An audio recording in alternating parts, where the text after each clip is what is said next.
problema é a intoxicação ideológica e a grande questão bíblica.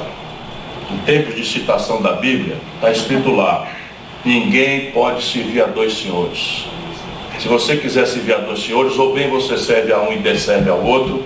Então, no caso do Brasil, o poder político está a serviço do baronato brasileiro financeiro. Não é nem do baronato da produção, do baronato financeiro. O governo enviou ao Congresso um projeto de lei que muda as regras de socorro e de liquidação de bancos. Entre elas, a permissão para que haja intervenção nas instituições com o afastamento da administração e do controlador. Também está previsto que a ajuda aos clientes parta primeiramente do capital do banco e dos acionistas e, em último caso, o uso de dinheiro público para socorrer os bancos vai ser permitido. Atualmente, esse socorro só é feito com a aprovação do Congresso ou por uma medida provisória. O projeto de lei enviado hoje também vai precisar da aprovação do Congresso. O presidente Bolsonaro tem planos de conceder subsídios para a conta de luz de grandes templos religiosos. E assim, se conseguir essa concessão, pode agradar a bancada evangélica. Motivo: como vocês verão, pensando apenas nos seus próprios interesses. Igrejas evangélicas vão ajudar na coleta de assinaturas para partido de Bolsonaro. Religiosos de distintas denominações vão apoiar o processo de formalização da nova sigla. Aí você tem o seguinte: eles estabeleceram também só ontem uma medida provisória que determina que você vai cobrar 7,5% de alíquota sobre o seguro-desemprego. O miserável está desempregado, recebe do INSS, eu estou rindo para não chorar, o seguro-desemprego, e ao invés de cobrar a grandes fortunas, as grandes corporações, vão cobrar 7,5% de imposto, de contribuição previdenciária do desempregado no Brasil. Essa é a questão bíblica, a que o senhor você quer servir. E aqui no Brasil, infelizmente, os dois lados da mesma moeda só servem aos de cima. Porque o Ciro Gomes disse que o Bolsonaro é apenas o outro lado da mesma moeda. Assista e entenda.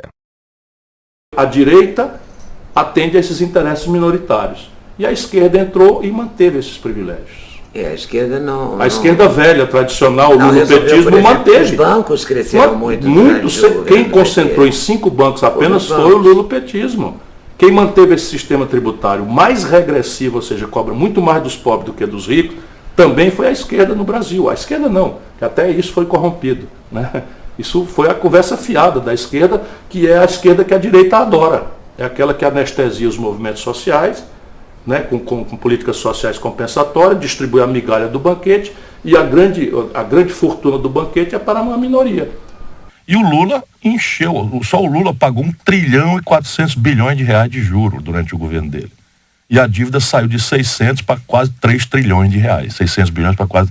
E assim, é porque não tem a goela, não tem limite, não tem o tamanho da goela dessa fração egoísta da sociedade brasileira, que não tem sequer nenhum sentimento social. Nesse momento, a economia rural está perdendo renda, o comércio perdendo renda, a indústria perdendo renda, os serviços perdendo renda, e os bancos brasileiros, nos 10 primeiros meses do governo Bolsonaro, no primeiro semestre do governo Bolsonaro, tiveram 109 bilhões de reais de lucro líquido, sobre o qual não pagam impostos, se distribuem para os acionistas e controladores. E o resultado dessa política econômica estúpida e elitista? Percentual de famílias com dívidas chega a 65,6% em dezembro, diz CNC. É o maior patamar da série histórica desde janeiro de 2010. O que Ciro Gomes faria de diferente para mudar essa situação que já vem desde o governo FHC? Então, primeira providência, ainda bem que o Brasil não cometeu o desatino que boa parte dos candidatos quer consumar, de privatizar o Banco do Brasil e Caixa. Esses dois estão no cartel. Porque, basicamente, as direções estão hoje simplesmente num pit stop, numa transição para trabalhar para os bancos privados. Então é preciso tirar o Banco do Brasil e a Caixa Econômica e começar com eles a competição. Segunda providência, regulamentar aceleradamente, que eles estão obstruindo, as fintechs. É tão constrangedor que você tem que falar a palavra em inglês. Fintech é basicamente banco digital, né?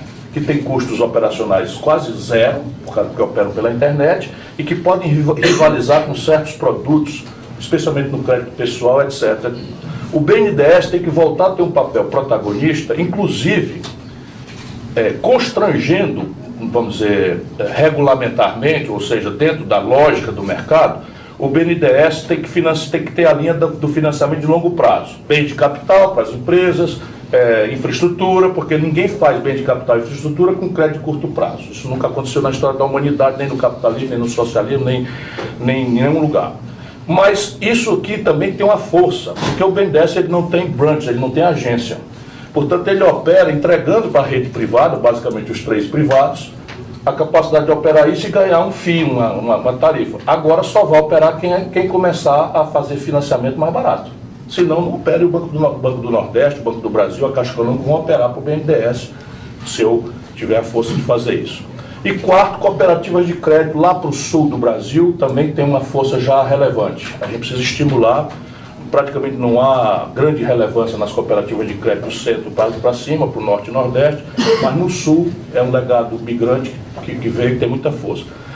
Eu quero fazer tudo isso, veja bem, para proteger o caráter nacional do sistema financeiro brasileiro. Porque, na prática, do jeito que ficou, ou eles entendem isso, ou o Brasil vai ter que abrir para o mercado internacional. Mas eu não quero fazer. Mas os bancos estrangeiros, como a HSBC, teve aqui... Caiu fora. Porque o cartel cuspiu ele fora. Mas o Santander está dentro. Os 3 são Santander, Bradesco e Itaú. E para consertar as contas públicas sem prejudicar a classe média e os pobres como o Bolsonaro está fazendo hoje.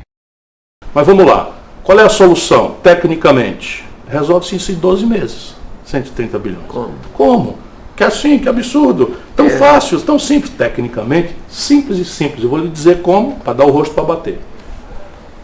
O Brasil, quando eu era ministro da Fazenda do Itamar, como o mundo inteiro fazia e faz, menos o Brasil e a Estônia hoje, cobra imposto sobre lucros e dividendos empresariais das grandes corporações. O Brasil não cobra. O Brasil e a Estônia, só 2 países não cobram. O Fernando Henrique revogou, o lulopetismo manteve revogado. Qual é a explicação? Nenhuma. Voltando a cobrar isso, nós podemos arrecadar até 70 bilhões de reais por ano. Acabou a metade do déficit. Esse ano de gravíssimo sacrifício, o Brasil dispensou de cobrar de isenções, renúncias fiscais, sem critério de nada. O mais puro clientelismo, muitas vezes obtido na base do suborno. Só a Dilma deu 86 bilhões de reais de renúncia fiscal no governo dela. Mas sabe quanto foi este primeiro ano do Bolsonaro? 350 bilhões de reais. Vamos supor que a gente faça no Brasil o que nós já fizemos no Ceará. Eu não sou um teórico, eu estou oferecendo experiência para as pessoas, porque também acho que isso é necessário que a gente introduzir. A presidência da República não é lugar para estagiário. Ali tem que ir alguém que já foi treinado, penso. Se não for eu, que vamos achar outro. E com sucesso, com êxito, porque ali é muito difícil. Se você fizer tudo direito. Mas vamos lá. Lá no Ceará nós já fizemos e não aconteceu nada ruim, só bem. Então hoje é o estado do maior investimento no Brasil. Faz 30 anos que não se fala em atraso de funcionário. Os funcionários são atualizados todo ano da inflação. Aqui em São Paulo faz 4 anos que não reajusta. Pois bem, se a gente cortar... Tem educação também no Ceará. A melhor do Brasil. Se a gente cortar 20%, Leda, 20%, vamos deixar 80% desses abusos, vamos cortar só 20%. Sabe quanto é que arrecada? 70 bi. 2 providências, 70 mais 70 dá 140, já sobraram 10 bi dos 130, em 12 meses. É fácil? Não, porque isso ofende 1% dos mais poderosos do Brasil. Você vai bater de frente com os poderosos. Ok, lá no Ceará a gente cobra 8% sobre as heranças grandes. E o resto? O Brasil cobra 4%. Nos Estados Unidos cobra 40%.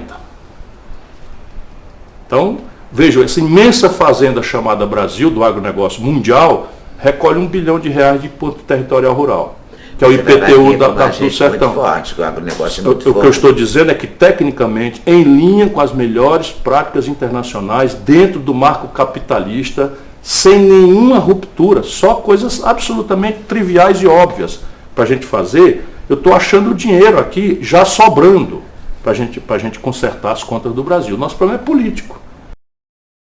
Isso tudo que o Ciro Gomes falou é coisa de esquerdista ou comunista. Não, o mundo desenvolvido pratica e até o FMI, que é um órgão pró-mercado, já está defendendo. Em artigo publicado esta terça-feira em Washington, Kristalina Georgieva cita estudos da instituição apontando que taxar contribuintes que estão no topo da distribuição de renda pode ser útil para combater a desigualdade. Para Georgieva é preciso uma abordagem diferente para enfrentar essa desigualdade que se transformou num dos desafios mais complexos e desconcertantes da economia global. A chefe do FMI fala em desigualdades de oportunidades entre gerações, entre mulheres e homens e que as mesmas crescem em alguns países. Não esqueçam de dar like e deixar seus comentários.